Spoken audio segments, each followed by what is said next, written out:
Muito bem-vindos à Escola Diplomática Periférica. Que alegria estar aqui, viu? Fazia tempo já que eu não via gravar. Hoje, quinta-feira, eu estou na playlist é, dos seminários, né? Seminários para o CACD.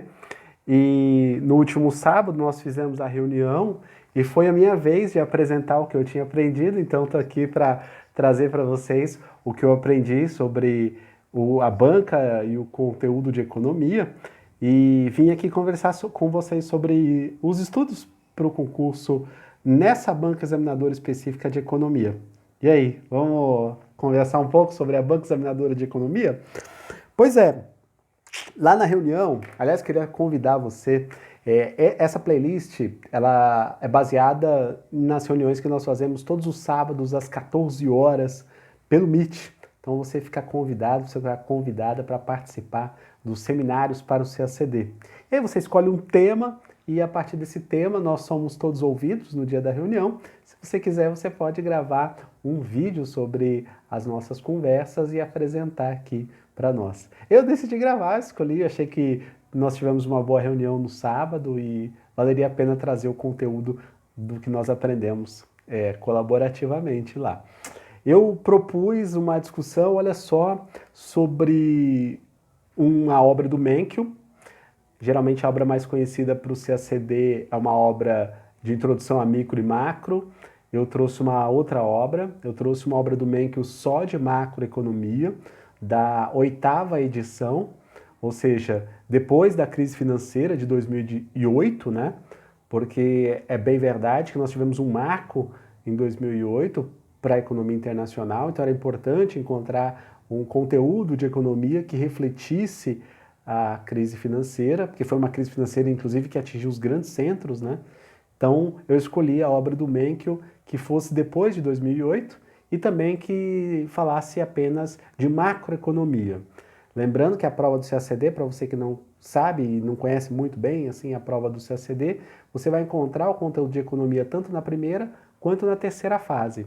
Com essa nova empresa que aplica o concurso, a banca examinadora da primeira e da terceira fase é a mesma, com a distinção de que há uma forma de se preparar para a prova de primeira fase que é diferente da preparação para a terceira fase. Na primeira fase, por exemplo, você vai ter questões de certo e errado, certo? E para compreender melhor a banca examinadora, não basta você ler os livros, como a gente está indicando aqui, por exemplo, no caso do Menkyo. É muito importante que durante a primeira fase, os estudos para a primeira fase, você se submeta a muitas questões de certo e errado. São as questões de certo e errado que vão te trazer o raciocínio da economia que a banca espera de você. Então, realmente, para a primeira fase, faça muitas questões de certo e errado, tá bom? Para a terceira fase, as provas são discursivas, então exige um arcabouço conceitual mais preciso, uma tecnicalidade do economês que você precisa dominar. Não é nada de outro mundo, mas é preciso aprender. Aprender e apreender, no sentido de você ter familiaridade com os conceitos e saber utilizá-los. Beleza? E aí eu escolhi essa obra do Menkyo exatamente para discutir um pouco dessa questão da terceira fase, né? Afinal de contas, em 60 linhas ou em 90 linhas, como que eu faço um raciocínio econômico, né? Afinal de contas, geralmente o senso comum atrapalha um pouco, né?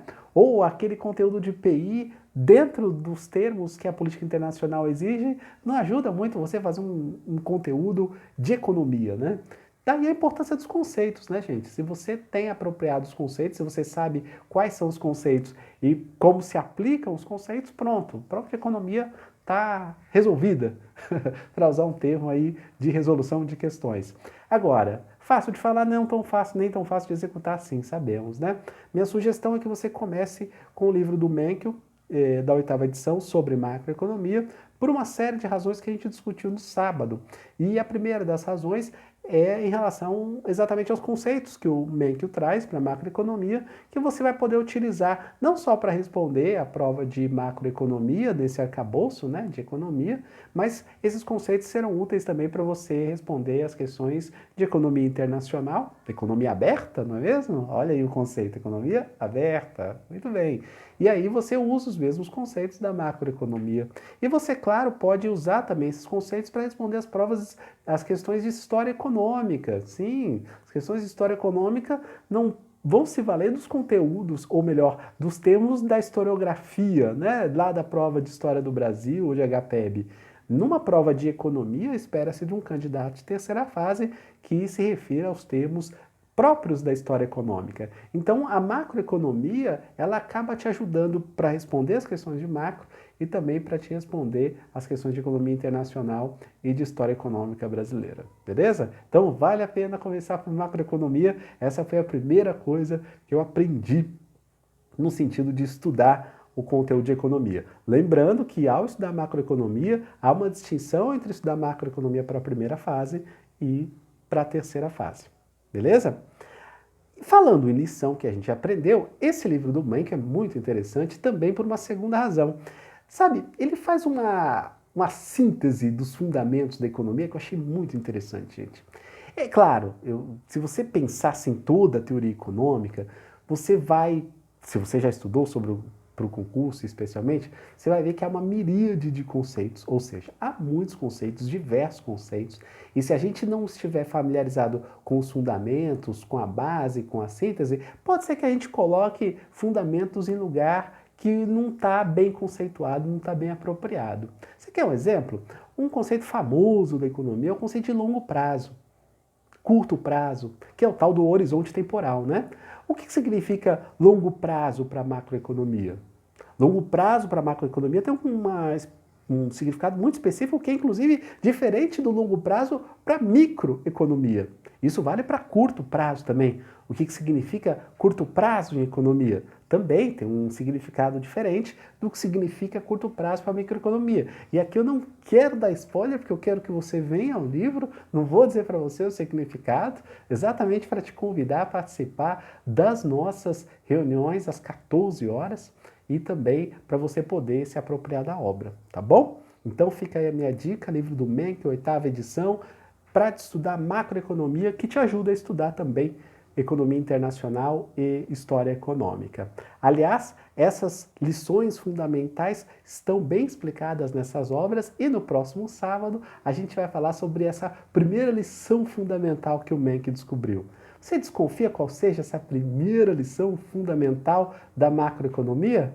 Pois é, então fica o convite aí para que você nos acompanhe nessa playlist aqui no YouTube, Seminários para o CACD, e se você puder, esteja conosco aos sábados às 14 horas.